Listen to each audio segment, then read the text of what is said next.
All right. So let's get to the second lecture of Fred Adams on habitability, star formation, planets, and multiverses. Okay, thank you very much. So let's jump right into it. As you'll remember, last time we talked about the star formation paradigm. And what I'm going to do in this lecture is I'm going to continue our discussion of the process of star formation. So as I talked about earlier, we're going to talk about processes. I'm going to shut off this light so you can see better. We'll turn that back on for the questions later. So I'm going to talk about star formation processes 2. Now to remind you, the star formation paradigm has a cartoon version that looks like this, where stars form in molecular clouds. They form in small subcondensations within the clouds that we call molecular cloud cores.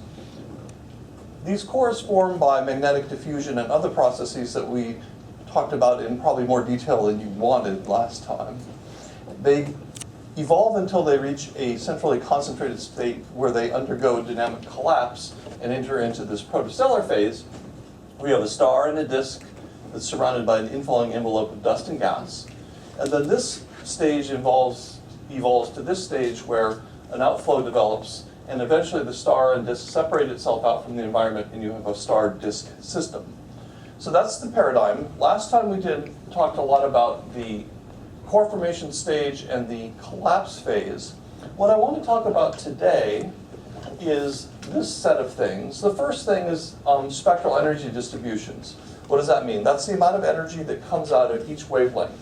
Now, one of the successes of this picture of star formation is that for each step along the way, we can calculate what radiation is supposed to come out of the object, and then we can see that radiation coming out of the object.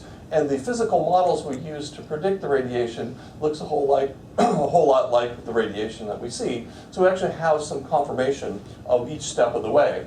Now, what are the each steps of the way? Well, the nomenclature in this business, which predated me, so it's very old, is that when you're still embedded, when there's an envelope of stuff around the star disk system, it's said to be a class 1 source. When there's not an envelope around it and it's just a star disk system, it's said to be a class 2 source.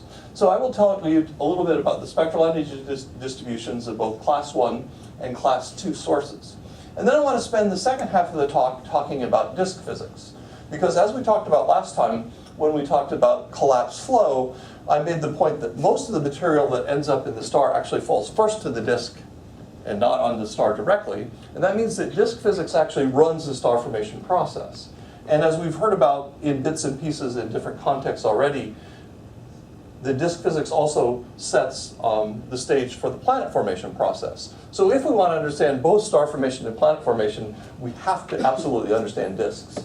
Unfortunately, disks is a whole school in and of itself, and I'm only going to torture you about that for about 30 minutes. So we're not going to do everything, but that's what we're going to do, okay? So here we go. So spectral energy distributions. I should give you another piece of information if you read the literature. When we first started this enterprise, there were class 1 and class 2 sources. And some of the class 1 sources, which are embedded sources, they have an envelope around them. Some of them are deeply embedded, as in the envelopes are really optically thick. So because everybody wants to name something after themselves, those are now called class 0 sources because they're early class 1 sources, and someone had to invent a new category. We used to call them early class 1 sources, now they're called class 0 sources. So just to confuse you in the literature, depending on what year you're reading, the classification will be a little bit different. The other thing you should watch out for is that in the disk business, there's a whole class of disks that have holes in them. And what I mean by that is that the disk can extend, in principle, all the way from the stellar surface all the way out to the outer edge at 100 AU. If there's a gap in it, an annular gap or a hole in the middle, as in it doesn't go all the way to the star, people call them transition disks. And the transition disks, again, have about 30 different names in the literature. So if you're reading the literature on this business, it will be very confusing to you. So just heads up on that. We're not going to deal a lot with that today, but I wanted just to warn you, okay? So the general picture of a protostar is this. We have a star in the middle, a disk around it, an envelope of material falling on it, and perhaps an outflow going along the poles. Now, just to illustrate or to reiterate, the star itself is roughly stellar size. typically a few times the radius of the sun. The disk is roughly solar system size, 30 to 100 AU. The envelope extends out to maybe as far as 1/10 of a parsec, so much further. The outflow varies enormously. To start with, there is no outflow. And then it widens with time, and eventually there is no envelope. But a stellar wind, or a T-Tauri wind, still persists. And in fact, as most of you know, the sun itself today has an outflow. We call it the solar wind. And that plays a big role in habitability, actually, because the solar wind makes a little bubble, which we call the heliosphere, such that inside that bubble, which is produced by the solar wind, cosmic rays from outside are shielded, and that keeps the cosmic ray ionization rate inside the bubble down. So mutations on Earth would be much more prevalent if we didn't have that wind. That might be good or bad. It might help evolution. It might make it go faster, but it would definitely be different. Okay? So just a little side note there. The wind never completely dies down. So the first thing we want to do, the first task we want to do is ask the simple question, if this is true, this is of course a cartoon version, how do I prove it to you? If I go out in my telescope and I look at the radiation coming from a star in the process of forming, what does it look like? Okay? So I'm going to give you a flavor for the calculation, and then I'm going to give you the result, both observationally and theoretically, and you decide whether it works or not. Okay? So the first step we have to do is we have to figure out where the energy is coming from. So what's generating energy? Well, it turns out that during this protostellar phase, there's a whole host of different sources of energy. In the sun, there's only one source of energy. It's called fusion. But in the star, or in the protostellar phase, there's actually very little fusion. There's, in fact, stars form without fusion, which is another point I will make later in this lecture. But what causes the energy? Well, there's a little bit of material that falls directly onto the stellar surface, creates a shock and dissipates energy. That's one energy source.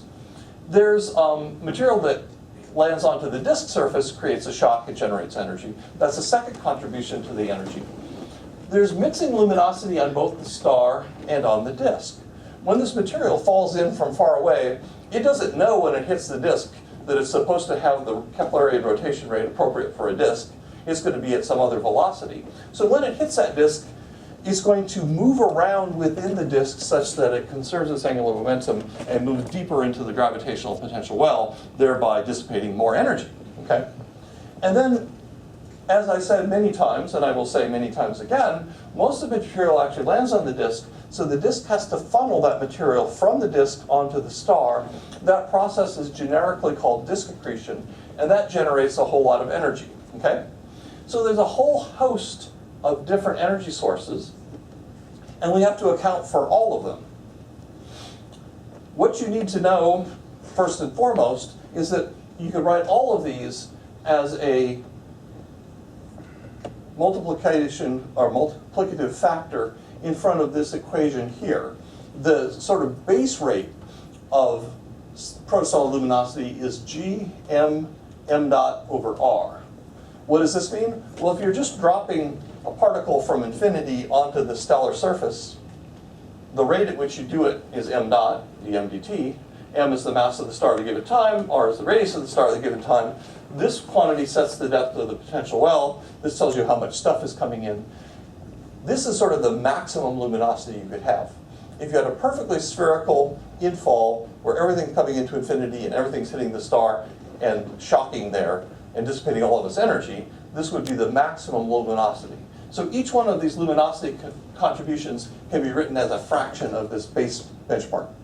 So if you're just thinking in terms of protostellar luminosity, you could think of this simple formula as the luminosity and understand that you have to write down a fraction of it. And to write down a fraction of it, you have to do some equations. Here are the equations. As I've said before, we're not going to do algebra in the course itself. I'll just post these on the line so those of you who want to can go through these at your leisure. Yeah, right, I can hear all of you thinking. See, you guys are thinking too loud, I can hear that. But these will be posted for posterity to the extent that anyone wants them. But anyway, the point is that from this infall collapse picture that I described last time, which was yesterday, seems like a long time ago, we have equations and we can write these down and they work, right? This isn't just stuff we make up, but we can make an honest calculation of each one of these contributions. With one exception. Well, we can make a dishonest calculation of the most important one. The most important one is actually the disk accretion process. And as I will say over and over again, we have a lot of understanding of the basic physics of that, but there's a lot of uncertainty as well. And that's, I think, the one thing that your generation can go out and solve for us, is to figure out disk accretion, okay? So that's my challenge to you. Now, what about the star itself? When you have a stellar-like body, whether it's a Jupiter, a star that's in the process of forming, or a star like the Sun, which is middle-aged, it's determined by the stellar structure equations, okay? So during this formation stage, the structure of the star is determined by the same equations of stellar structure that you may or may not have learned about in the stellar structure class, okay? There's a couple differences. One is that the outer boundary is different. In a spherical picture, there's a spherical shock on the surface, which is basically heating up the outer surface. In the disk picture, we have disk material coming in, but there's still quite a lot of material making its way from the disk onto the star, and that material also shocks on the surface. So unlike an ordinary star, like the Sun, when you learn stellar structure, you learn that the outside of the Sun is radiating its energy into a vacuum, and that's your outer boundary condition of the problem. Here, your outer boundary condition of the problem is the shock, which basically means you're beating the hell out of the stellar surface. And what does that do physically? That means you're heating the outer part of the star from above. That gives you more energy, and it makes the star larger than it would otherwise be. The amount that it makes it larger depends on how much radiation can leak out of that, which is actually a hard calculation. But after a couple decades of fighting about that, it became clear that most of the radiation is able to get out, which allows the star to only be a couple times bigger than its main sequence value. But it will be a couple to several times bigger, but not 10 or 100 times bigger. I think the canonical value for the Sun is that it's 3 or 4 times bigger when it's forming than it is at the present moment, okay? The other thing you need to know is that when you make a star, even though stars are destined for stardom, which means that they're destined to be able to burn hydrogen into helium, they're destined to be able to undergo nuclear fusion, the interstellar medium process, the star formation process that we're talking about here, doesn't know anything about nuclear physics. These objects are not burning hydrogen. They're actually more luminous than the Sun if it's a solar mass object, but it's not burning hydrogen. It's getting all of its energy from accretion, all those processes I just listed. Because the stellar surface is so hot and the object is so puffed up, the center of the star is cool. Remember, the center of the Sun is 15 million Kelvin. The center of these things starts less than 1 million Kelvin. It gets up to about 1 million Kelvin while it's forming. And the reason why that's significant is that I kind of lied to you. I said there's no nuclear burning. There's actually a little bit of nuclear burning during the protostellar phase. The center of the star gets hot enough to burn deuterium, but not hydrogen. Remember, deuterium under solar conditions burns at about 1 million Kelvin, whereas it takes 15 million to burn hydrogen. And that's a bigger difference than it seems like because of the quantum mechanical tunneling nature of nuclear fusion. And Renato has a question. No, I was just wondering, this is without tunneling. What's that? This is without tunneling. Well, no, all nuclear fusion takes place with tunneling. If what? 15 million with tunneling. Yes, yes. Yeah. What Renato's talking about for you students is that if you take the center of the Sun at 15 million Kelvin and you push 2 protons together, they will repel each other with the electric force. There's a distance of closest approach that's appropriate for that energy, where the energy is given by 15 million Kelvin. That distance of closest approach is nowhere near the distance you have to be to fuse together. It's not even close. So you ask, well, how does fusion ever take place? Well, most of the time it doesn't. Most of the time, protons come together and they repel each other, and you have a failed attempt at fusion. Every once in a while, because of quantum mechanical tunneling, the wave functions will overlap just right, and you'll get that tunneling event and that fusion event. Now that's actually a good thing, because we want the sun to last for 4.6 billion years. Otherwise, evolution doesn't take place right. If there were no tunneling, the whole sun would blow up in about a second. And that's not enough time for evolution. It would be very dramatic, but it wouldn't be the same kind of thing, okay? So back to our story, deuterium burns. The other thing that I'd like to point out is we had a big discussion, which we might revisit on Thursday, that the minimum mass required to burn deuterium in an isolated object if you wait forever is 15 Jupiters. Because you're beating these stars up as you make them, the center of the star is not at its maximum value. So you don't actually burn deuterium when you get to 15 Jupiters mass. You actually only burn, if you're making a sun, let's say, a solar mass star, you only burn deuterium when you get to a couple tenths of a solar mass. The other thing you need to remember is that the abundance of deuterium in the universe is about 1 part in 10 to the 5, also known as a small number. And what that means is that deuterium will not completely arrest the rest of this process. All it will do is light a little candle, if you will, in the middle of the star and help convection go. Now that's actually a good thing, because convection leads to magnetic fields, which leads to these winds that we see. But that's a separate story. But it's important that the internal luminosity is subdominant. Okay? The other thing you need to know is the Kelvin-Helmholtz time.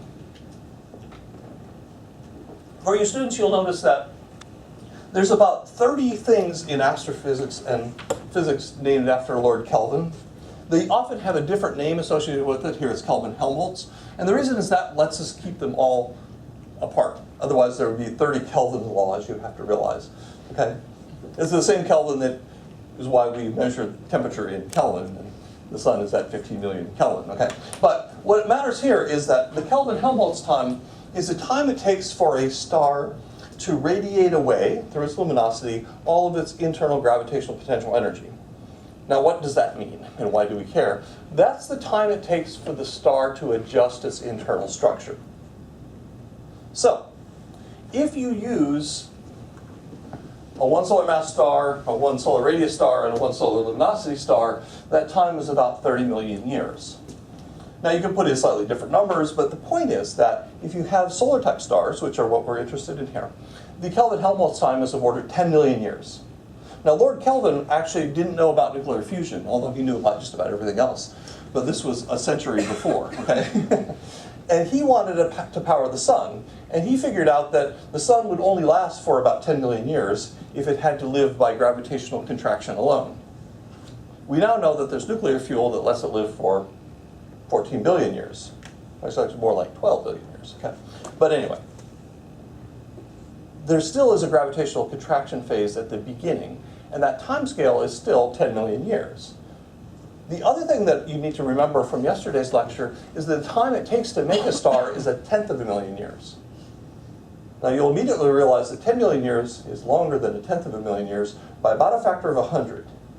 So as far as the internal structure of the star is concerned, you make it instantly. 10 to the 5 years is a long time for you. It's how long this lecture is apparently lasting, right? But it's only 1% of the Kelvin-Helmholtz time. So when you make stars, they won't be actually adjusting their structure for a while, and that while is 10 million years, okay? So they're not going to burn anything substantial for another 10 million years. This is the time it takes for the star to contract down its Hayashi track, as we say, basically contract to the point where it can burn hydrogen, okay? So I want you to keep those timescales in mind. If you don't remember any of the other details from this picture, you should keep timescales in mind. It takes 1/10 of a million years to make a star and 10 million years for it to turn on. That timescale of 10 million years is also the time it takes to make planets, as we've already seen. You said 5, but 10 is the same in this. It's also the time that disks live. You said 5, but it's also 10. Order of magnitude, planet formation, residence time in clusters, previous sequence contraction time, and disk lifetime are all order of magnitude 10 million years. That's what you should remember. You make stars in 1/10 of a million years. All those other processes take 10 million years, and then the star lives for 10 billion years. Okay? If you don't remember anything else, remember those things. Now I'm going to bombard you with further detail, okay? So let's talk about the disks for a minute. So what we want to know about the disks is we want to know their properties. So the properties that we're going to talk about are the surface density distribution in the disk, the temperature distribution in the disk. Now for today, I'm going to be quick and dirty, so I'm only going to talk about the radial profile of the temperature. In other words, the temperature dependence as you go away from the star. Within the disk, there's also a vertical structure, which I'm going to integrate over in my mind. But we could go there, but that's going to be more complication. We also care about the scale height versus radius. And there could be a central hole or boundary layer. I should also remark that the way these things usually work is you have a disk, and it doesn't generally make it all the way onto the star, because the star has a kilogauss or a couple kilogauss magnetic field. Remember, the Earth has a 1 Gauss field. The sun today has a 1 Gauss field, but a sun, while it's forming, has a 2 or 3 kilogauss field, as in really strong. And what that does is it says if the disk material is coming in, it gets to this boundary where the magnetic pressure is much bigger than the ram pressure of the fluid coming in. So instead of going directly on the star, the fluid climbs up the field line and lands on the star. Now, why am I going on about this? One is because it's cool, and that's how disks work. But two, we saw in the planet data that you guys have been exposed to already that there's this parking problem, that there's a big pileup of hot Jupiters at 4-day periods. That's probably not a coincidence, because there's no disk inside of 4 days. And if you have a Jupiter, you can't shove it up the magnetic field and onto the star. Now what you can do is you can shove it into this cavity and then you can try to torque it on further, but that's actually very difficult. So there's a natural pileup of planets because of this inner boundary condition, okay? So back to our story, we're gonna characterize the temperature as power law with index Q, the surface density as power law with index P, and the scale height is then given by this formula. Point is, we have it. Now, what is the surface density profile? If you take the cores that I told you about yesterday and the observed rotation rates of them and the collapse solution I told you about yesterday, you can see where all those little parcels fall. And where they fall, you'll build up a surface density of the disk. Now, the problem is you can do the problem 3 different ways and you get 3 different answers. But the good news is that they're almost all the same. So, if you just do what I call the bucket approximation, you just imagine that the disk is a bunch of buckets and you see where stuff lands. Because you have initial conditions, things will cross the midplane, you just stick it there. You'll get a power law that's r to the 5/3, 1.67, okay? If you include all of those mixing luminosities that I described, the fact that the stuff has to become Keplerian and lose some energy and move in a little bit, the power law steepens to 7/4, which isn't that different. And if you just do a global approximation, and you say, I'm going to start with a given angular momentum distribution, and I'm going to collapse to a surface density distribution that conserves angular momentum and is sort of the best fit, you get 3 halves. So the star formation process naturally produces disks with power laws like 3 halves, that's 1.5 or maybe 1.6 or maybe 1.7, but somewhere in that ballpark. That's the starting point. Now, if you look at the solar system, there's this concept called the minimum mass solar nebula, which means you take every planet where it is, and the planets are mostly rock. Jupiter has gas in it, but it actually has more rock relative to the sun than the sun does. So if you take the solar system where the planets are, and you add back in the gas that's missing so it has solar composition, and then you make a surface density out of it, you get a power law that's r to the 3 halves, which is damn near what the formation says. Now that seems like we're doing well, but I have to tell you the rest of the story. When we look at these disks, and we try to ascertain their surface density distributions, we often get slightly shallower power laws when we do the measurement, more like r to the -1. And that's because the disks start steep and they spread out, and when they spread out later, they get shallower. So there's actually natural explanation for that, but it's a little more complicated than the goods I'm selling you here, okay? Now, first up, we want to know what these disks look like. So at every given point on the surface of the disk, you can assume that it's in thermal equilibrium with a given surface temperature and a radius like a black body, and then you have to do the integral over that to do the radiative transfer. I'm going to just post these equations and not go through them, but I'm going to go to the result. And in the optically thick limit, you only see the surface of the disk. Okay? So you kind of integrate all your sins away. And the bottom line is that because you're optically thick, the spectrum, which is the frequency times the flux density, so it's nu f nu, it has this form, nu to the 4 minus 2 over q, where q is the index of the temperature law, okay? Now, it turns out that there's a classic slope of the temperature law for accretion disks, which you can derive. It would take me an hour, so I'm going to have to just cite the result. And it gives you q of 3/4. If you plug q of 3/4 into this, you get an index of 4/3. Okay? Now, you don't care a lot about the actual value of 4/3.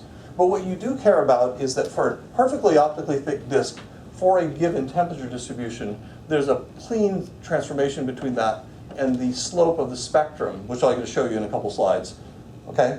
And it's 4/3 for the classic result. So hold that thought. Let's go to the optically thin limit. In the optically thin limit, you can see all the way through the disk. And if you do the radiative transfer problem in the thin limit, again, I won't do all the math, you get this result, that the flux you see is proportional to some geometrical factors which you don't care about.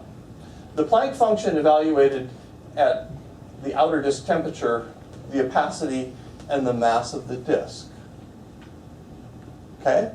That's the big thing. In the optically thin limit, the flux that you see, what you can measure in your telescope, is directly proportional to the mass of the disk. Now that's very important for planet formation and for our understanding of planet formation, because this tells you how much stuff you have. Okay? And I'll come back to that in a bit. So for disk physics, we can do the radiative transfer problem in both the optically thick limit and the optically thin limit, and we'll use those results momentarily. Okay? Before I do that, I have to tell you a little bit more. There's the star, there's the stellar contribution, which is kind of obvious. But then there's another cool thing that I have to tell you about. And I call this heating and shadowing. Suppose that you have a disk and it has no intrinsic luminosity. So it's not generating any power. Will it be hot? Yes. It will be hot. Remember I said that this Q of 3/4, that's the temperature power law you get for an accretion disk in classic accretion disk theory, where accretion is generating power, okay? But here I'm saying, what if the disk has no power? There is no energy generation inside it. It's just sitting in sunlight. You guys here, it's hard to convince my Michigan students of this, but here in Rio it's easier. You stand in the sun, you get hot, right? So if I'm standing here and the sun is shining on me, I'm going to get hot, even if I am not generating any power myself, okay? So what you can do is you can say, if I'm in this disk plane, how much material, or how many photons do I get from the star, and then I'll radiate them away at a lower temperature, okay? Now it turns out that when you do this calculation, the disk temperature law you get goes like r to the minus 3/4. That's a Q of 3/4. That's the same value we got earlier, or I claimed we got earlier, for the disk accretion problem, okay? Now it's easy, well, sort of easy, to understand why you get 3/4. Well, the temperature goes like r to the minus 3/4. That means the power you get, which goes like t to the 4th, sigma t to the 4th, the power goes like 1 over r cubed. So where does the 1 over r cubed come from? Well, if I'm a distance r from the sun, you would think the luminosity, or the flux rather, would go like 1 over r squared. right? That's what you learned. And it's true, the flux does go like 1 over r squared, but if you're here and moving outward, you see less and less of the sun. So there's a sign factor, which has to do with 1 more power of r, because the sun has the same radius. So as you move away, the amount of sun that's in the sky decreases like another power of r. So the total amount of energy you get decreases like r cubed, so the temperature goes like r to the minus 3/4. Okay? Now, it turns out there's another cool physics thing here. Suppose that you have the star, like I have here, and the disk around it, and the disk is intercepting stellar photons. The disk is obviously hotter than it would be otherwise, right? Because without the sun, it'd be 0 temperature, or whatever the background temperature is. But the disk is also hot now. It's shining on the star. So the star is intercepting disk photons. So the star is actually hotter than it would be otherwise, right? So if I put a disk around the star, the surface of the disk and the surface of the star both get hotter. Now that should immediately raise little red flags in your mind, going, how can that be? Because where did am I violating conservation of energy? Sounds like I am, but I'm not. Because you only violate conservation of energy if you could see the whole surface. So suppose you imagine you're in a sphere a long ways away from this star disk system. So you're out here somewhere. If you're out here, you can see this part of the surface of the star, this part of the surface of the disk, but you don't see this part of the surface of the star if you're in this direction. So if you can actually prove this as a great math exercise for you. You can find the increased temperature of the star and the disk, go out to infinity, and integrate over all 4 pi, including the fact that you can't see all of the surfaces. And you can show that those two effects exactly cancel, and the total number of ergs per second, or whatever your energy power units are, comes out exactly the same. You can prove that. It works. But what it means effectively is that both the star and the disk are hotter than they would otherwise, right? And that means if you're looking at a T-Tauri star with the disk, and you say it's an M5 star, that's some measure of its surface temperature. If without that disk, it would actually be a little bit cooler. Unfortunately, that effect is a whole lot more important for the disk than for the star, so stellar people don't care. Okay? Now, the other piece of information I have to tell you about is I talked about radiative transfer briefly in the disk, but for the protostellar problem, we have a star and a disk that's embedded in an envelope. So the structure of a protostar and a protostellar envelope looks like this. We have a star in the middle with roughly a size scale of 10 to the 11. Surrounding that, there's a dust-free zone, which means there's no absorption of the sunlight, and that's about an order of magnitude larger. It's almost out to the orbit of Mercury. Okay? And then the disk itself extends out to 10 to 100 AU. In the early stages, it's not quite out at 100 AU, it's more like 10. And then we have an envelope that extends out to, let's say, 10 to the 17. Now, what you have to do is you have to calculate what happens as the photons, which are generated by the star and the disk, work their way through the envelope, get absorbed and re-radiated, and absorbed and re-radiated, and then finally emerge from the outside, okay?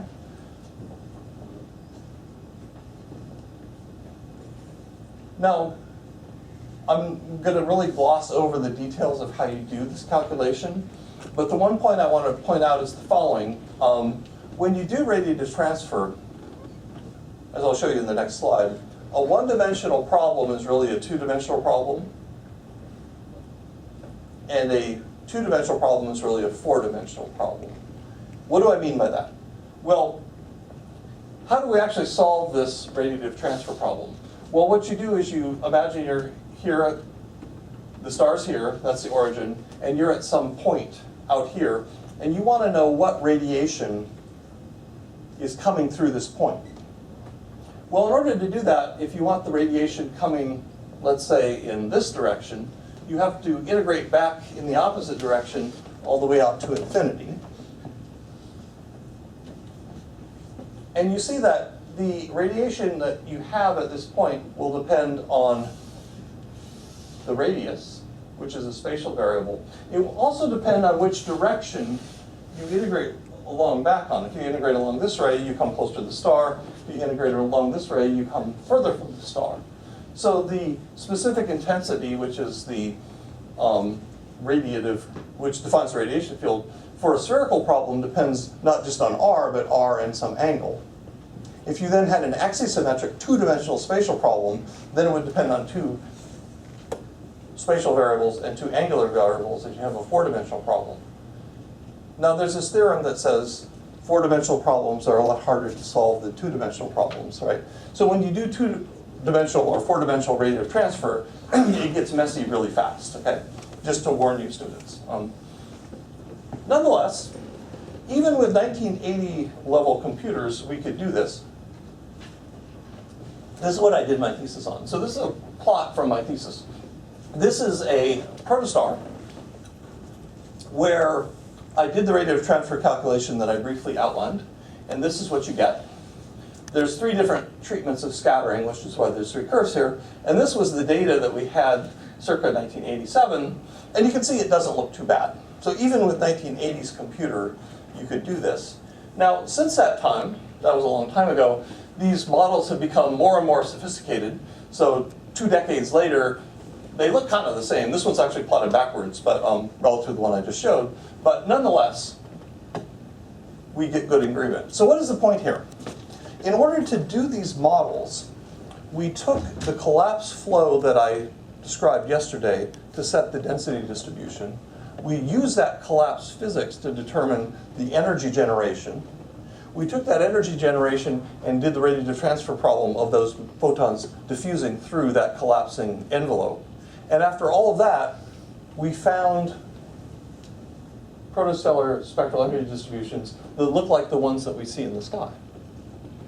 And the variables that you have to set to fit these spectra are not random free parameters. They're physical variables like the sound speed of the cloud before it collapsed and the mass that has accumulated to date, which is equivalent to the time since the collapse began. And what you get out of a prediction of this is that you get a prediction of how big the disk is. Not surprisingly, as I'll make a point a couple of times, the disk prediction size is tens of AU, which is the same as our solar system. Okay? Now, this might not seem completely convincing because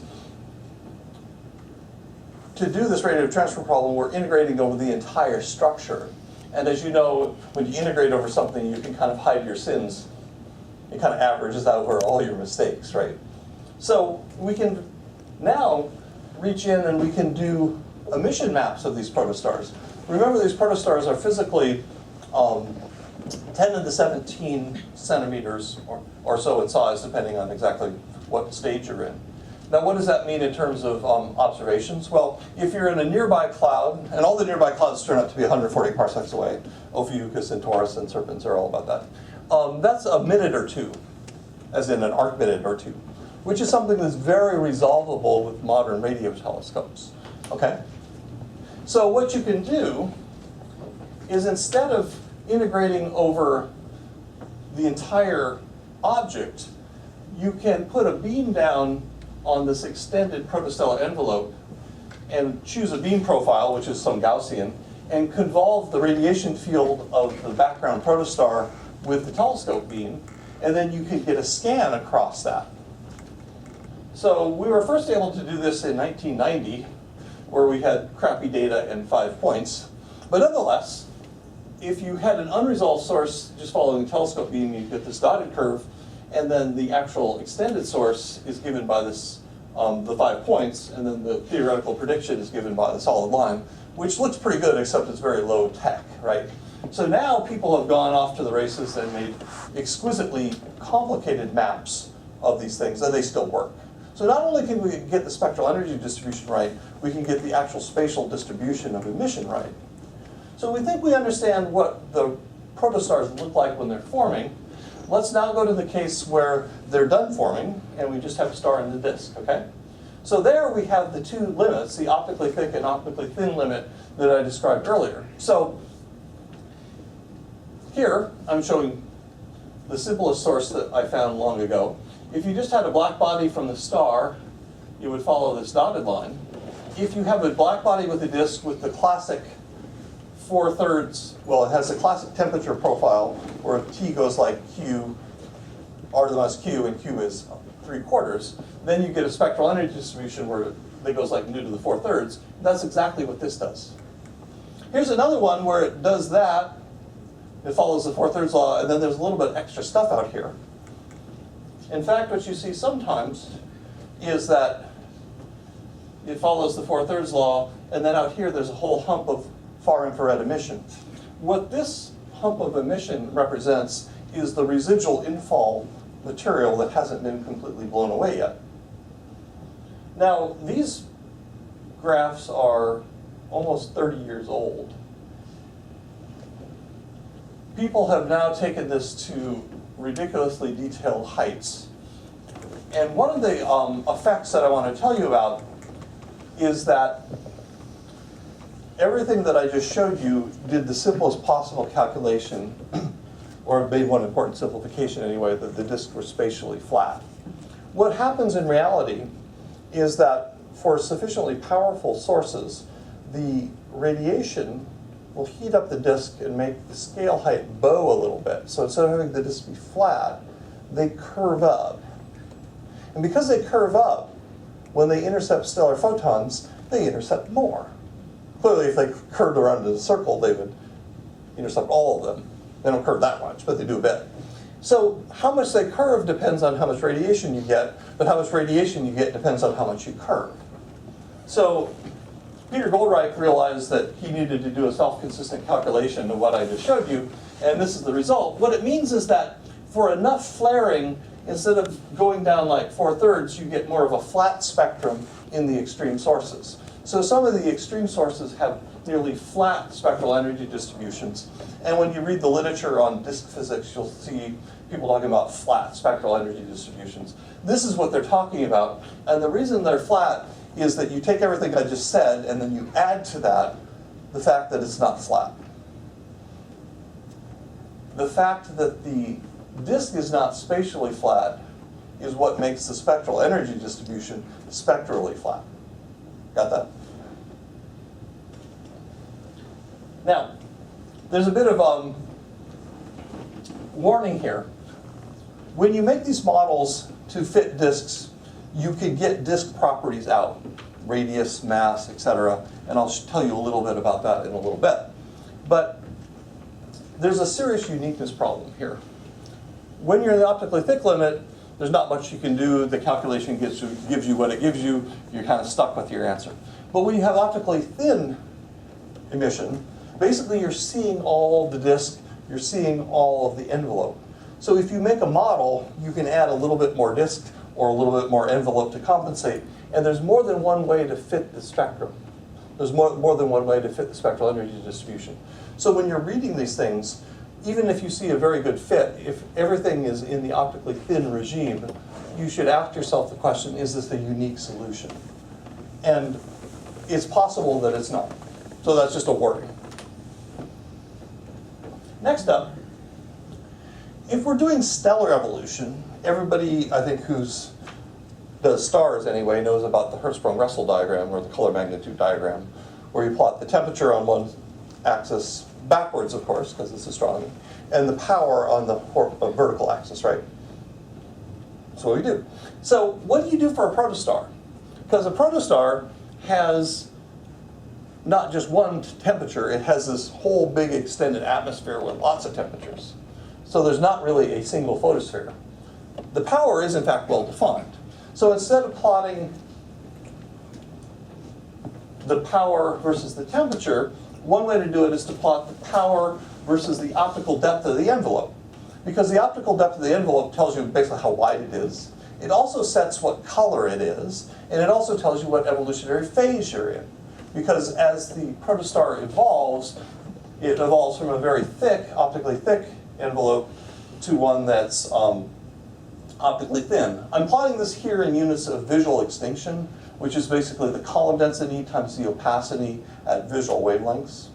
So 1 unit of visual extinction basically means if you had a a star radiating at visible wavelengths, you would be attenuated by e to the -1, and this would be -10, -100, etc. So, as a protostar evolves, if it were spherical, it gets brighter and brighter and brighter, and optically thinner and thinner, but it gets brighter more than it gets thinner, so it would go way the heck up here. So a spherical protostar with no disk would just do this. If, on the other hand, you allow disk physics to take place like I described yesterday, namely letting stuff fall onto the disk instead of the star with the observed rotation rates, then the track will follow the same track until you get to the point where the disk forms. But then if you have no disk accretion, material is falling further and further out in the disk and not moving inward, the energy goes down and down. So you see that if you had spherical objects, the luminosity would be much, much larger than what you see. If you had disks with no disk accretion, the luminosity would be much less than what you see. The only way to go into the midground, where all the observations lie, is to have disk accretion, but at a modest level. So we have to have disk accretion. The other thing you see here is that there's a whole bunch of things stacked up here, whereas the tracks are kind of going this way. So for any given AV, there's not a unique solution. I'll tell you why that is in a minute, but first I'm going to show you another way to visualize the same data. So measuring the visual extinction or the optical depth of the protostar is actually very hard observationally. It's a derived quantity rather than a directly observable quantity. So observers like to have directly observable quantities for some reason. I think that's because that's what they do for a living, right? So it's kind of a natural thing. So what's an observable quantity that means the same thing? Well, they define a temperature. It's not the photospheric temperature, because I just argued you can't have one. But if you have this whole spectral energy distribution, you could find the first moment of it. As in, you multiply the spectral energy distribution by 1 power of nu, and then you divide by the interval without the power there. So that's the first moment of the distribution. And you can turn that into an energy, or turn that into a temperature. So you can define an effective temperature, which is really just sort of the mean wavelength or mean frequency of that whole extended spectrum. And then you can plot that versus time. And here it goes from cold to hot, so the tracks go the other way. And this was done 20 years after the plot I just showed you, so that it turns out there's a lot more data. Spitzer was wonderful for this. And what you see is that the tracks kind of go like this. These are just the analogs of the same tracks I showed you before, whereas the data kind of goes in this great big flood this way. And what you also see here is that while the data is very heterogeneous in that at any given bolometric temperature, there's a wide range of power, most of the dots are on the bottom of this curve, not on the top. And that means that stars are actually forming when we're not looking. What do I mean by that? Well, it means that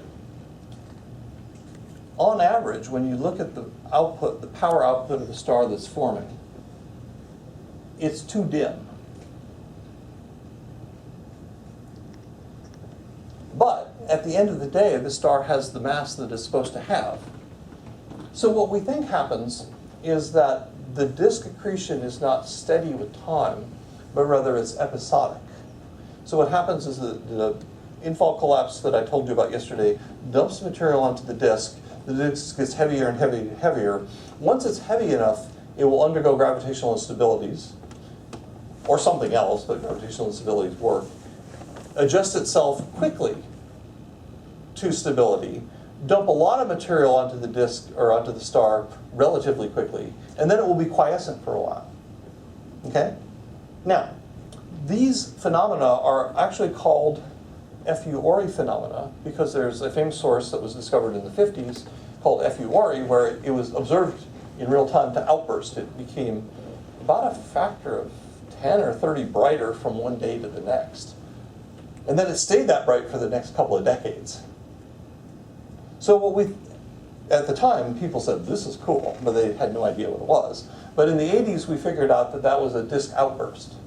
And then we realized when we started looking at data like this, we being the entire field, and this is not just what I'm doing, we realized that this happens ubiquitously during the star formation process. The disks load up, they dump their stuff on, they load up, they dump their stuff on, they load up, they dump their stuff on. And that means that instead of the luminosity being constant like this, it's low and then high for a little while, and then it's low and high for a little while, and it's low and high for a little while. And most of the mass transfer from the disk onto the star happens in these Fiori bursts, as we call them, that narrow duty cycle. And that's the origin of this phrase, the catchphrase that stars form when we're not looking, is that the duty cycle of the high luminosity states is actually relatively short compared to the quiescent states. So if you look at a bunch of protostars, most of them will be too dim, but every once in a while you'll see one that's too bright. And that's exactly what we see, right? Okay, so why are we doing this? Well, one of the things that we want to do, besides confirm that our basic picture of star formation is correct, we also want to use our understanding of these radiative signatures to derive properties for both the star, a disk, and whatnot. Now, what we care about here are disk properties, and the first thing you care about for a disk is how big they are, okay?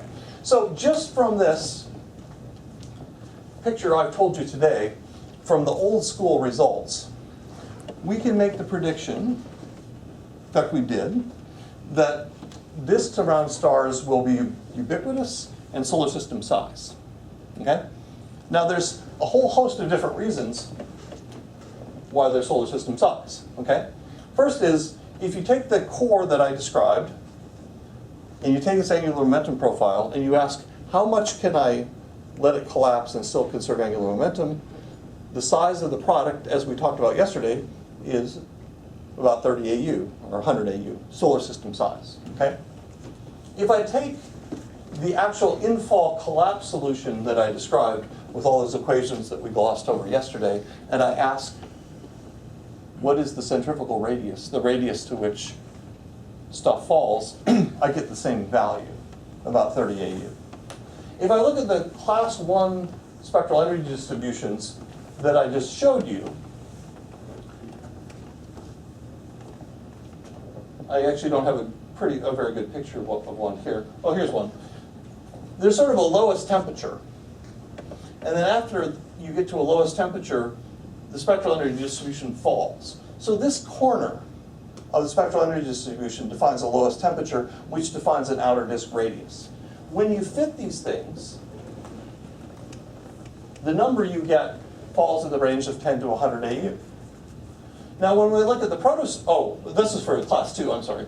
For the class 1 sources, when I look at a class 1 source, which is here, as I make the centrifugal radius bigger, I make the spectrum wider. If I make the centrifugal radius smaller, the optical depth goes up because more stuff falls further in, and this thing gets narrower. So in order to fit these things, you have to have the right width to the spectrum. And in order to get the right width to the spectrum, the centrifugal barrier has to be tens of AU. So where was I? So conservation of angular momentum gives you 10 to 100 AU. The centrifugal radius from the actual collapse solution gives you 10 to AU. Protostellar spectra with the right optical depth give you 10 to 100 AU. Class 2 spectral energy distributions give you 10 to the 100 AU. Our own solar system has a Neptune at 30 AU, which is one outer edge of the system, and the Kuiper belt edge at 50 AU, which is another. So you might say, well, why are you going to all this trouble? Why don't you just get out your phone and take a camera, or use it as a camera and take a picture? Well, we couldn't do that in the 80s, okay? However, we can now. So we can now make this famous picture of HL tau, which I think James showed already, or one of the speakers showed. So this is a picture of HL tau. Now, by taking a picture of this with ALMA, we know exactly how big it is, and its radius is 115 AU, which is close to 100 AU. But here's the deal. This is actually a paper I wrote in 1987, where I took a bunch of T-Tauri stars, including HL tau, and I fit them with the methods that I was talking about and I made a prediction for the disk radius. Now, I was off by 10%, but I was 30 years ahead of it. So this paradigm works. I can predict that stars will produce disks with solar system sizes 6 different ways, and we can now take pictures of them. So you can take that to the bank. Disks are solar system size, right? And that's good news for habitability and astrobiology. It's not uncommon to have solar system size solar systems. In fact, it's by far and away the most common thing you can have. Now, within those things, as we've seen already, you get a wide diversity of different planetary systems out of those disk systems. But the basic starting point of starting with a solar system-sized entity works pretty well. Moving on. What about disk masses? Well, I've already made this point that at optically thin wavelengths, the amount of radiation you see is proportional to the geometrical stuff, which we're not going to worry about, the Planck function, the opacity, and the disk mass. So, if you know the temperature, you know the Planck function, and if you know the opacity, that's a bigger if than you think, but if you know the opacity, then you know all of this stuff here. What you see is the mass that you get. We can use optically thin emission to weigh the disks. And what you find, and I'll show you some data in the next plot, what you find is that for a given mass star, there's a huge range of disk masses that are observed by making these radiative transfer models. But there's a well-defined upper limit. And that upper limit is 1/10 of the stellar mass.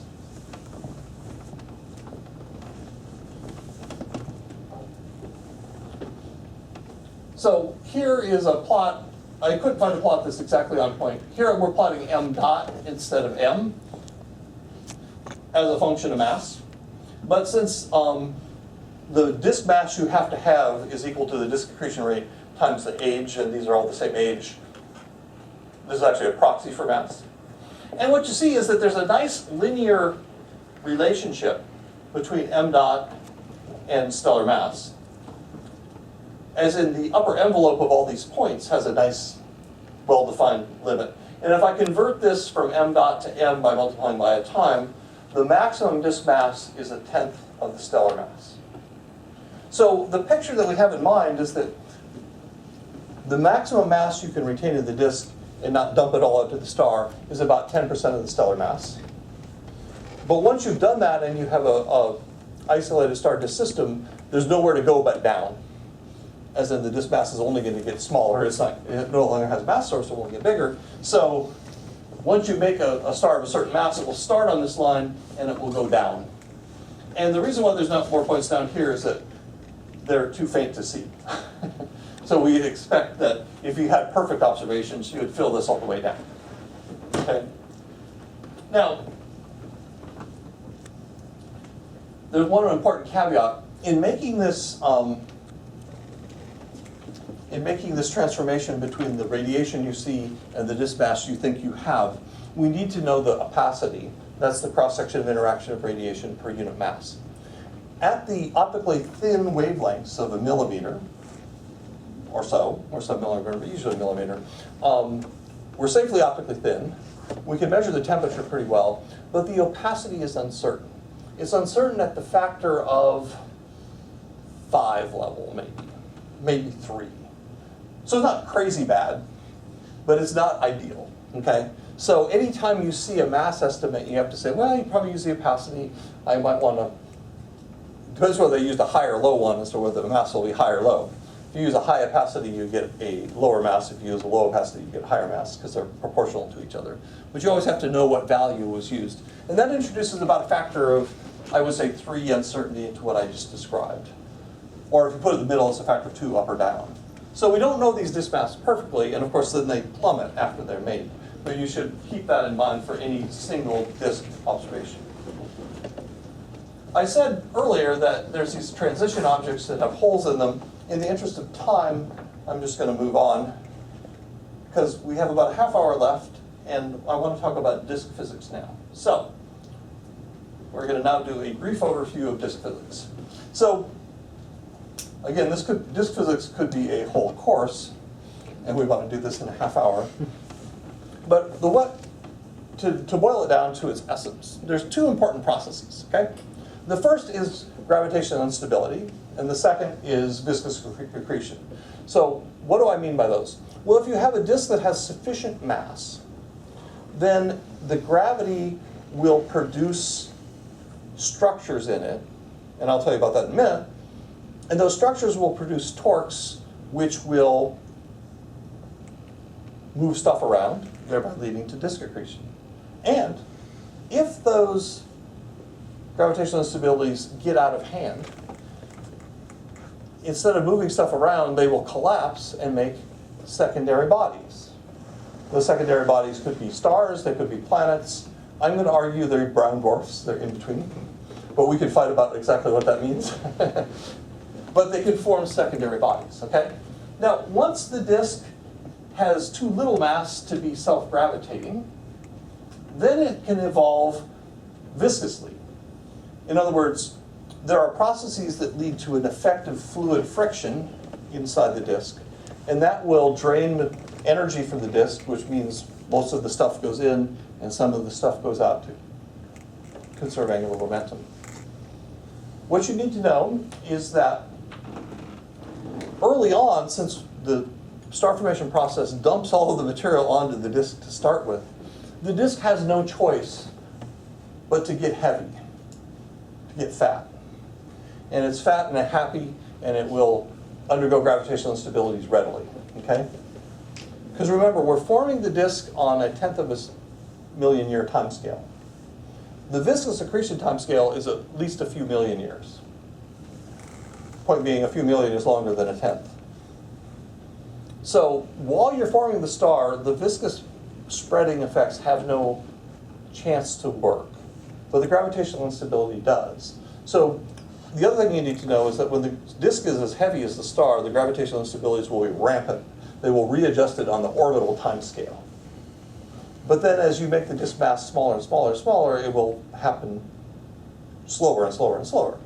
So you kind of thermostat the disk, to give away the story, you thermostat the disk to a maximum mass that's about a 1/10 of the stellar mass, which should sound familiar to you, because that was the maximum disk mass we actually saw when these things were revealed, and then it went down from there. So early on, we have fat disks that are self-gravitating, and they evolve quickly. Later on, we have viscous disks, which are lighter, eventually much lighter, and they evolve much more slowly. Where rapidly means a 1/10 of a million years, or a few tenths, and slowly means a few million years to as long as 10 million years, okay? So, how do I describe self-gravity in 2 slides? Is a challenge. So, we can understand it this way. And this is just a broad brush introduction to that. Remember we talked about the Jeans mass yesterday, and the Jeans mass physics is relatively simple. Pressure supports objects on small scales, because on small scales you don't care about gravity. Like if you have a handful of air in this room, you don't care about its gravity, right? But if you go big enough, the gravity wins and it collapses whatever gas structure you have. You don't care about pressure anymore. So there's a boundary in between where the pressure and the gravity are in balance. That scale is the Jeans mass, okay? So what we want to do is we want to understand that same basic concept in a disk. Now what a disk adds to the mix, it has pressure on small scales, and it has gravity on large scales, but it also has shear. In a disk, there's differential rotation. So the way to think about it is that if you're in a disk, on small scales, just like in this room, you have a handful of air, gravity doesn't matter. If you're on a small scale in a disk, the pressure wins. No structure forms, okay? If I get bigger and bigger and bigger, gravity's going to overcome the pressure. However, in the disk, when I get bigger and bigger and bigger, that means that I'm farther and farther apart from different parts of the disk, and they're rotating at different rates. And that shear flow stretches the things apart and keeps them from collapsing. So I have 2 things to compete. On the very largest scale, shear wins. On the very small scale, pressure winds. On the intermediate scale, gravity winds.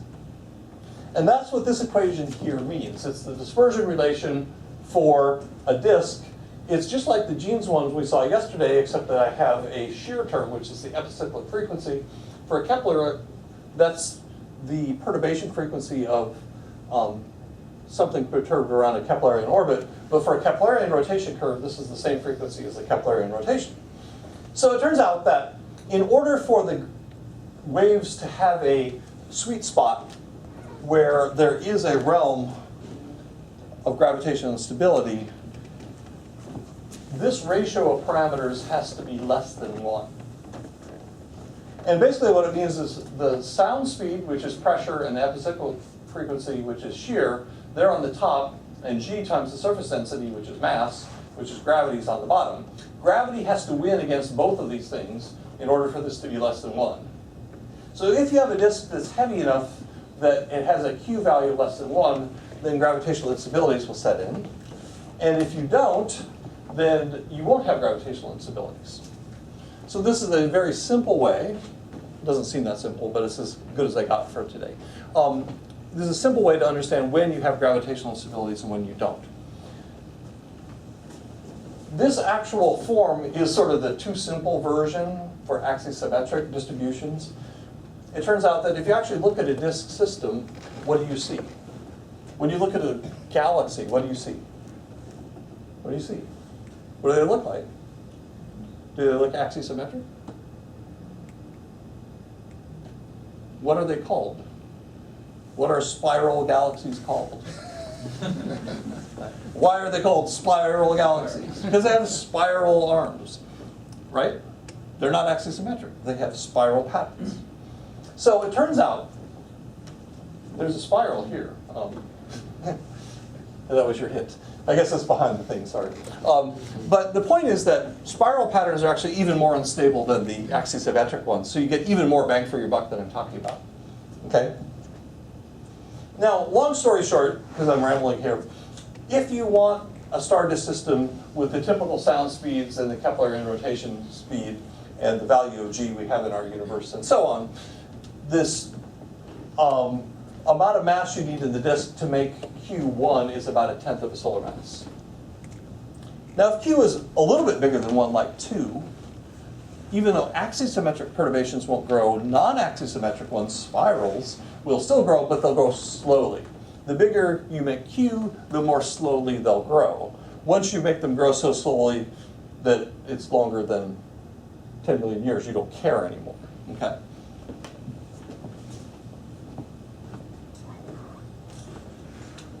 So, heavy disk will produce spiral waves. Now there's two effects. If the spiral modes grow up and become saturated, and you get nice, beautiful spiral patterns, then those spiral patterns will produce torques. They will move mass around and lead to disk accretion. However, if the spiral modes don't saturate, then what happens? They just become more and more unstable, and then will produce secondary bodies, which we know as brown dwarfs. The thermodynamics of the disk largely determines which one of these options happen. Loosely speaking, if the spiral density waves are growing robustly, if the cooling effects are strong, as in the disk can radiate away its energy efficiently, then you'll saturate the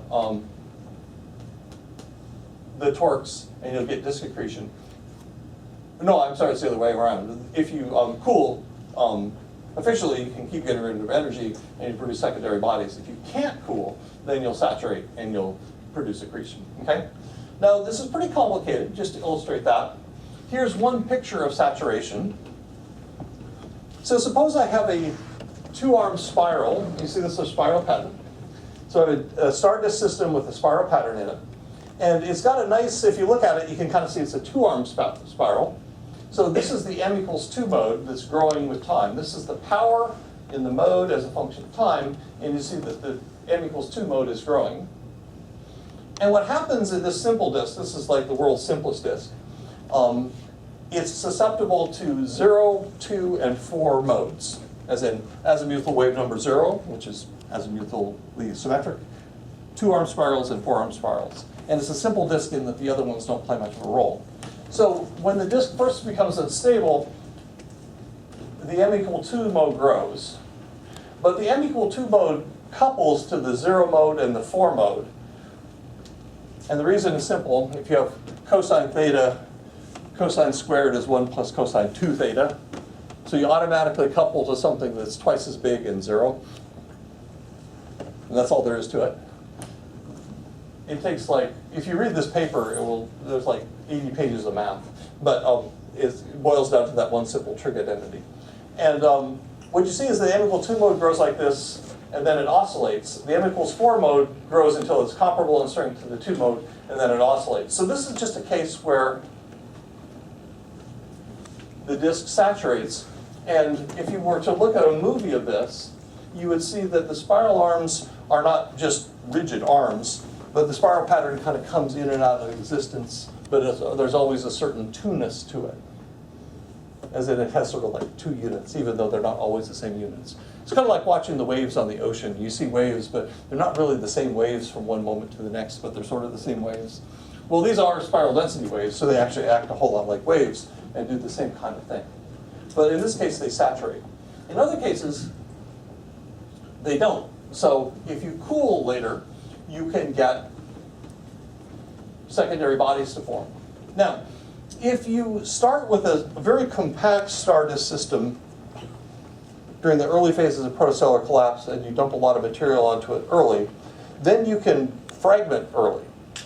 Then one body might be bigger than the other, but if most of the mass that's going to become part of the system is still yet to come down, then both of those condensation centers can compete for the mass, and you can in principle get a binary. One of you asked me about binaries yesterday. If, on the other hand, you form a star and a disk and it fragments late, where you have a well-defined star that's dominating the potential and a disk that's maybe 1/10 of a solar mass, then the secondary body that you form is going to be of brown dwarf mass. Okay? And that kind of makes sense because if you have a solar mass star, later on the disk has trouble being more than 1/10 of a solar mass in mass, because there's this 10% threshold. And the reason for this 10% threshold is if you exceed it, you excite these gravitational waves like crazy. So typically the disk that's going to fragment later, like when it wants to form a planet, will be 10 times less massive than the disk, or than the star. So if you have a 1 solar mass star, you have 1/10 of a solar mass disk, that's 100 Jupiters, right? Well, you can't get all 100 Jupiters into one body. Just geometrically, that doesn't work. If you just look at these pictures, you have a picture and you have a little condensation here. It's not going to be 100% of the disk. It might be 10% of the disk, which is 10 Jupiters. And 10 Jupiters is a brown dwarf. It's not going to be 1 Jupiter either, because at the 1 Jupiter scale, the pressure wins, and you're not going to be gravitationally unstable. You don't have enough gravity to win. So the natural scale of a star disk system when it fragments is to produce a 10 or 20 Jupiter mass object. And that's kind of what the 8799 system looks like. Furthermore, if you ask where in the disk will this operate, what you need is you need the gravity to grow, gravity to be strong, the disk to be fat, and the gravitational stabilities to grow robustly, and you need the cooling to be efficient. That happens in the outer disk. So the prediction is that this fragmentation, the production of brown dwarfs, should only happen at 100 AU-ish, or 70 AU-ish, but not at 1 AU. Okay. At 1 AU, the disk is too hot. Pressure wins, and you're never going to gravitationally fragment readily enough for this to work. Okay. So moving on, after the disk has either fragmented or saturated, and it's dumped most of its material either into planets or brown dwarfs or into the star, you still have a disk that has, let's say, a few percent of the sun, or a few percent of the star. And then it's going to behave as a viscous accretion disk. So, again, I don't have time to go through all the math, but let me just give you the conceptual picture of this. If you have any source of viscosity, and for those of you who never think of viscosity, viscosity is like the frictional force you get in a fluid. Okay? It's why motor oil pours more slowly than water. It's why honey's a better example. Honey pours more slowly than water because it's very viscous. It likes to stick together. Now, There are various sources of viscosity that could happen in a disk. The most likely one is that if you have weak magnetic fields in the disk, there's an instability that will cause little turbulent cells, which will make the fluid rub against each other and give you an effective viscosity. People are still working on that. They've been fighting about this for a while. Different numerical simulations give you different amounts of it. So that's something that's still under study. But the values that they get are commensurate with what we need. Well, what do we need? Well, if you have this process, any viscous process, you basically have fluid layers rubbing together. Now, rub your hands together. Now, when you rub your hands together, you notice something. You can stop rubbing when you figure it out. Namely, you're dissipating energy. You're producing heat, right? Well, that's what the fluid layers do. They rub together with viscosity, that's the friction. They produce heat, and that dissipates energy, okay? It's a local process. So you have an energy generation due to friction that's local. It turns out that you'll get viscous spreading, it's called, or a diffusion equation. What do I mean by that? Well, the local process means that we can only have one local piece of the disk affect another local piece of the disk, and that will cause the disk to spread out. When you go through the math, you get a diffusion equation which describes the effect. So sigma is the surface density. We have d sigma dt equals d by dr of sigma again, where the viscosity, this is viscosity, not frequency. I've used nu twice in this thing. Okay? This viscosity is essentially the diffusion coefficient. So if you don't worry about the extra powers of r, which keep the geometry right, or the factor of 3, this is just a simple diffusion equation where viscosity is the diffusion constant. And if you have a diffusion problem, what happens? Well, you have this pile of material, and it diffuses outward. So here I have a pile of material which is a disk, and what we'll do, it will spread. When it spreads, because of the conservation of angular momentum aspect of it, most of the stuff goes in, which will then hit the star, and some small fraction will move out to compensate carrying the angular momentum. And this equation will do just that. The time scale on which it happens is set by the diffusion constant, the viscosity. And the viscosity depends on, there's a dimensionless version of this, which we call alpha. Alpha is the dimensionless nu. And it has a value between 10 to the minus 2 and 10 to the minus 4. We're still, like I said, we think magnetic instabilities produce that, but we're still working on it. But the time scale, which is set by the diffusion constant, is millions of years. And when we look at disk evolution diagrams like you've already seen in this class, you see that disks evolve on millions of year time scale. Furthermore, when you look at the temperature that's produced by this viscous accretion, you get this classic r to the minus 3/4 law that I told you about earlier. So I guess I got ahead of myself. But let me summarize the timescales. The timescale for gravitational instability can be set by the orbit time at the outer disk edge. When the disk mass is the same size, or same order of magnitude as the stellar mass, it's basically a factor of order 1, or unity, times the disk, the rotation period at the outer disk edge. So if you have a 100 AU disk, the orbit time is 1,000 years, the gravitational instability time is a few thousand years for a robustly growing disk.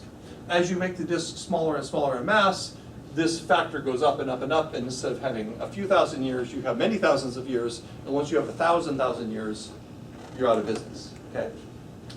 The timescale for viscous accretion is set by the diffusion constant, which is, for typical values, I got 13 million years, but 10 million years is the thing.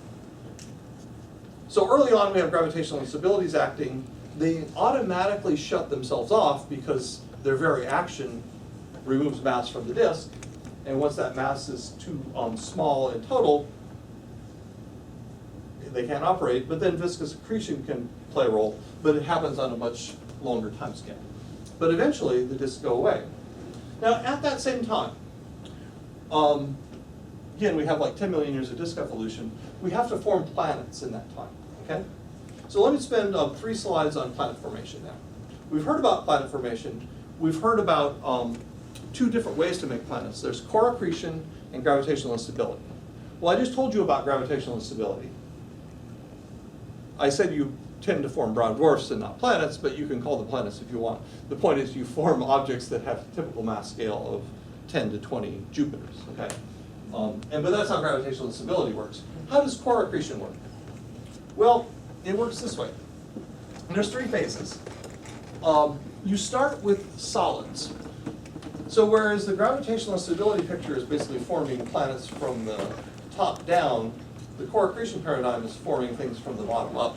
So you start with a bunch of little rocks, and the rocks will accumulate into bigger rocks and bigger rocks and bigger rocks. Now a miracle occurs, as we heard from Isa yesterday.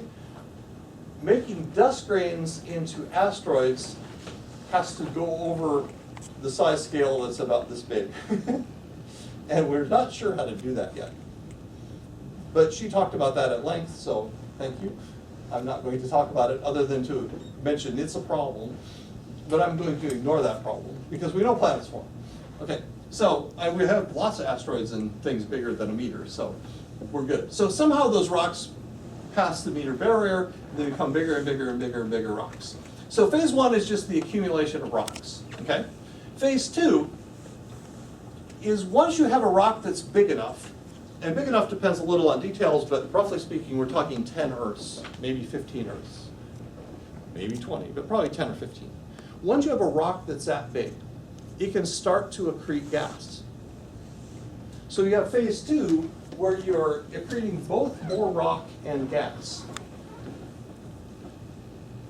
But here's where the problem is. In that phase where you have a lot of rock and not so much gas, the gas gets really hot. And that means that you can think of the rock as the planet and the gas as an atmosphere on the planet.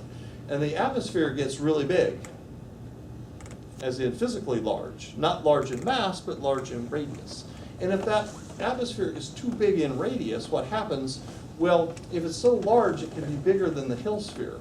And what that means is it's so large that that material doesn't belong to the potential of the planet, it belongs to the potential of the star, which means it's not being accreted. So in order for the planet to eat more gas during phase 2, you have to wait for that envelope to cool down and shrink a little bit so that it can eat more gas. Then it will shrink and eat more gas. Now, once the envelope gets sufficiently heavy, with sufficiently large mass, then it will compress itself and not be so physically large.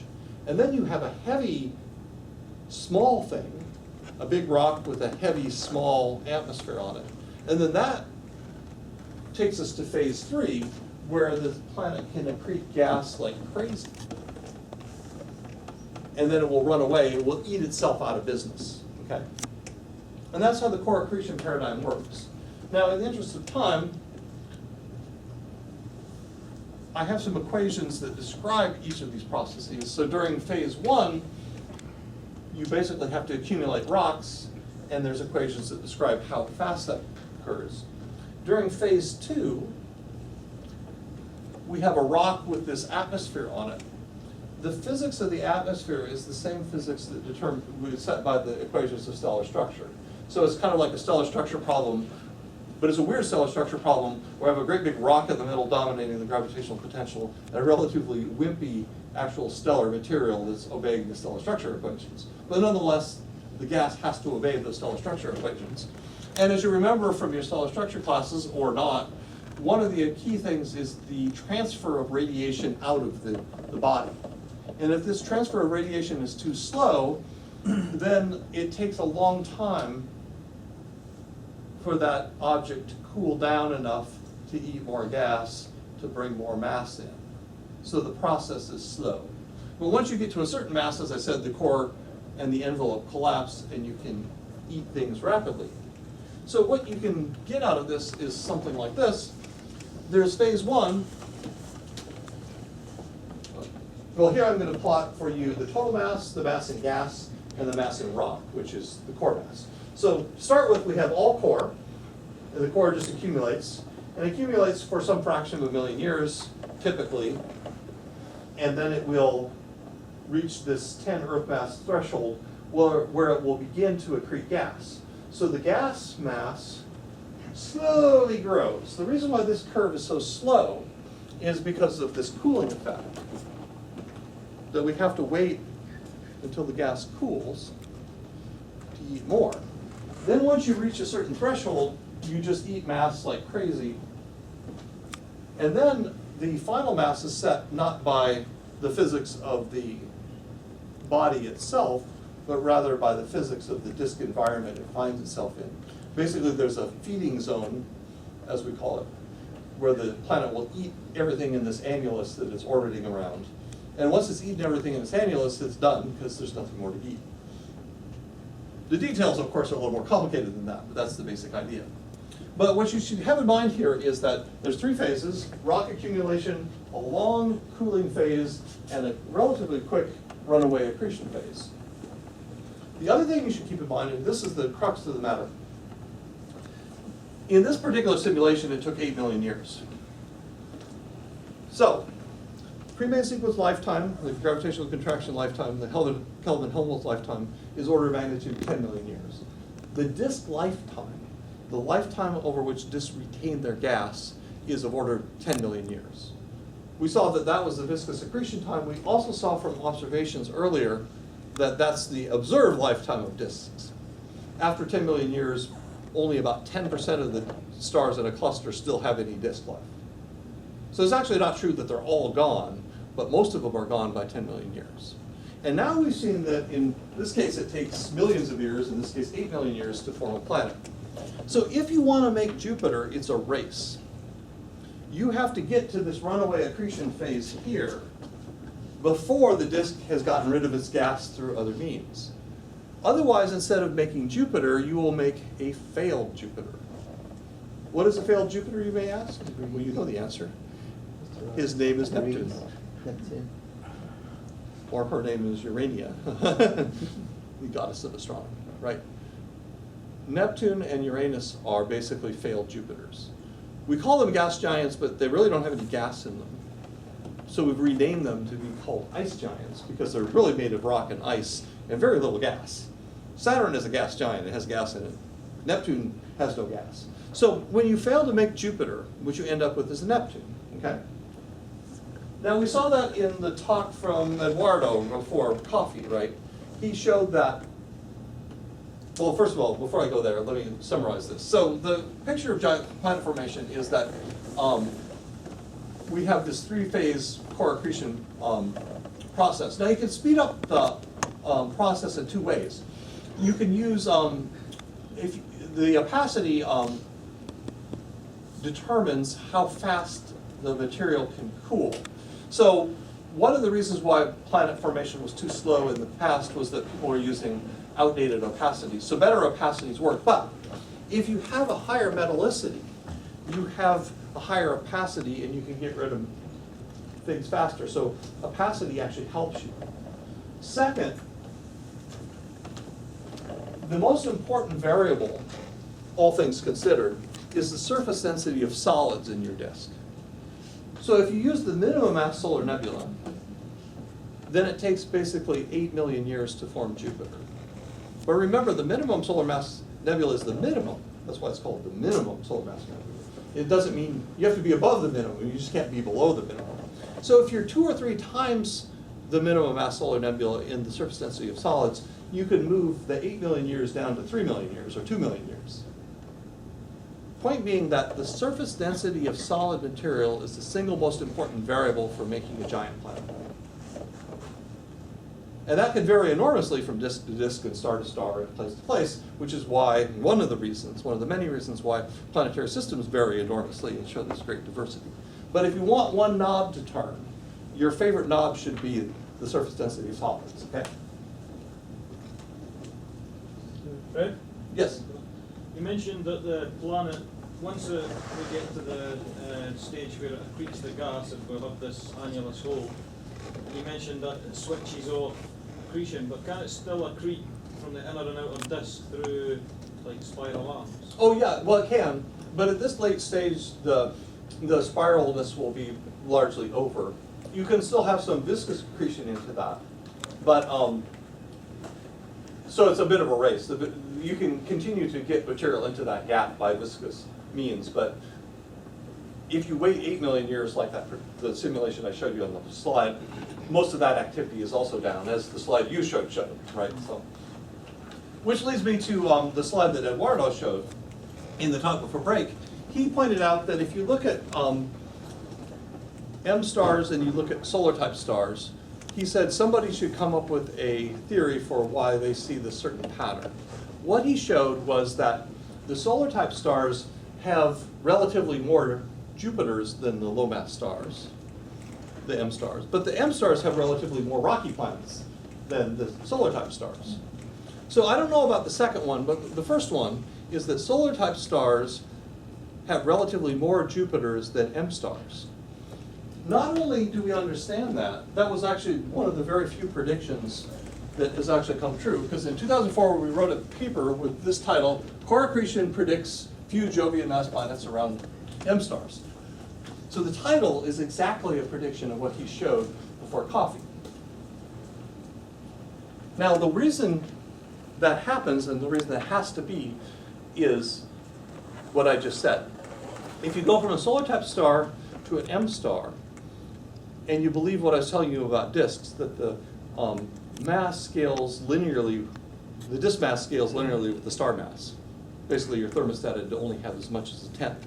Then the surface density of solids is going to be smaller. So the surface density of solids around an M star is going to be much smaller than the surface density of solids around a solar type star, just because of the disk being lighter. And I said that's the single most important variable. So that means that planet formation is going to proceed much more slowly around an M star, just because the surface density of solids is smaller. But then there's more, okay? That accumulation, the phase one that I showed you, depends on how often rocks talk to other rocks. That's set by the orbit time, okay? But the orbit time is slower around a smaller star because of Kepler's laws. So the whole thing will proceed with a slower clock around a smaller star. And as a bonus, or a further detriment, depending on which way you want to look at it, the disk material, the gas material around an M star is living in a more shallow potential well. And since all stars form in clusters, and clusters can evaporate disks, as I'll show you tomorrow, you're not done with me yet, it's easier to evaporate the material from an M star. And you might say, well, maybe the M star will retain things more because it's dimmer. But the M stars have a longer Kelvin-Helmholtz timescale, a longer gravitational contraction timescale. So they could actually even be brighter and get rid of their disk even better. So you lose kind of 4 ways when you go from a solar type star to an M star in terms of trying to make Jupiter fast. And what this paper actually shows is we do those stellar structure calculations for the Jupiter in the context of what I just said, and show that what I just said is actually true. But that prediction is what Eduardo just showed before coffee. It is true that M stars don't have as many Jupiters as solar type stars, and it's easy to understand why. Now, when you fail to make a Jupiter, what you get a Neptune, and if you fail even more, you end up with a 10 Earth mass rock, which is a super Earth, which is what we see pretty often around the Kepler compact systems, which are mostly M stars. So this isn't a complete description of planet formation by any means, but it's a hint that we're along the right track, right? It ties some of the observational signals we're seeing together, okay? So let me just conclude. What I've shown you today is that for each step along the sequence of this paradigm of star formation, the 4 stages of star formation, we can understand the spectral energy distributions. In particular, we can understand both the embedded sources and the revealed star disk systems. We can resolve the protostellar envelopes and not just get the full spectral energy distributions, but the actual maps of them. By doing this spectral energy distribution fitting, we can get parameters of the protostars and of the star disk systems. In particular, we predicted long ago that disk radii should be 10 to 100 AU. We can now measure these things and take beautiful pictures of them, and guess what? They're 10 to 100 AU. Now some of them are actually like 150 or maybe 200, so this is not like a perfect prediction, or it's not like there's only a single number, but order of magnitude, the fact that disks are solar system size is a result that you can take to the bank. we have lots of understanding of disk physics, but we really, if there's one thing that you should come away with, as in what you should work on for a career to help me, you should come up with a more definitive theory of disk accretion. It has to do with gravitational instabilities early on and viscous evolution later on, but I would like more detail than what I just gave you, okay? And disk accretion is likely to be episodic. Stars form when we don't see them. And I don't need to make that point. So then, for disk physics, we talked about both gravitational instability and viscous disk accretion. Gravitational instability happens early on when disks are fat, and it happens rapidly. Viscous disk accretion happens later on when disks are much lighter, and they proceed over longer time scales through diffusion. Now, there's a whole host of open issues that we could talk about, but I think this is a good time to shut down and have a minute or two for questions. So, thank you. Thank you for your attention.